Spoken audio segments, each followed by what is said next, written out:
CIST, une nuit d'horreur et d'angoisse qu'ont vécu Bernard et Dominique Tapie. Dans la nuit du samedi 3 au dimanche 4 avril, l'homme d'affaires et son épouse ont été victimes d'un cambriolage à leur domicile de Comble-la-Ville, durant lequel ils ont été violemment agressés et ligotés par les cambrioleurs. Très choqués par cette attaque, Bernard et Dominique Tapie n'ont pas souhaité s'exprimer, tandis que l'ancien patron de l'homme, atteint d'un double cancer de l'œsophage et de l'estomac, a assuré qu'il allait bien, refusant même d'être placé en observation. Toutefois, il en a été autrement, a précisé Stéphane Tapie.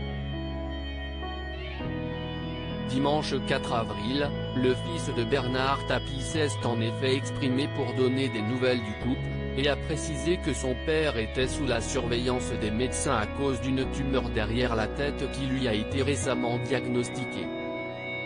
Malheureusement, il a pris un coup pas loin, a-t-il précisé, tandis que le couple Tapie a subi une attaque très violente. Ils sont marqués, extrêmement marqués physiquement. Ils ont pris beaucoup de coups. J'ai été très choqué de voir ma belle-mère aussi marquée, a précisé Stéphane Tapie, qui s'est insurgé que l'on prenne à une femme comme ça.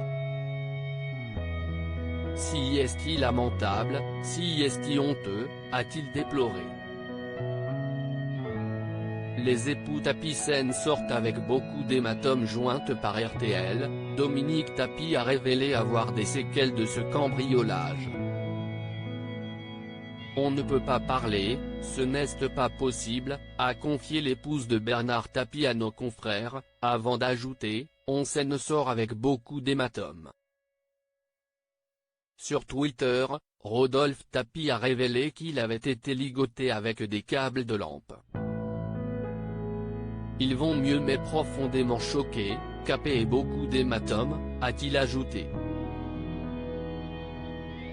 Les malfaiteurs ont pu s'enfuir du domicile de Bernard et Dominique Tapie sans être arrêtés. Dans la foulée de ce violent cambriolage, la police judiciaire de Versailles a été saisie de cette enquête pour vol aggravé avec violence et séquestration, toujours d'après les informations de nos confrères. La procureure de la République de Melun a expliqué qu'une enquête pour vol avec violence avait d'ores et déjà été ouverte.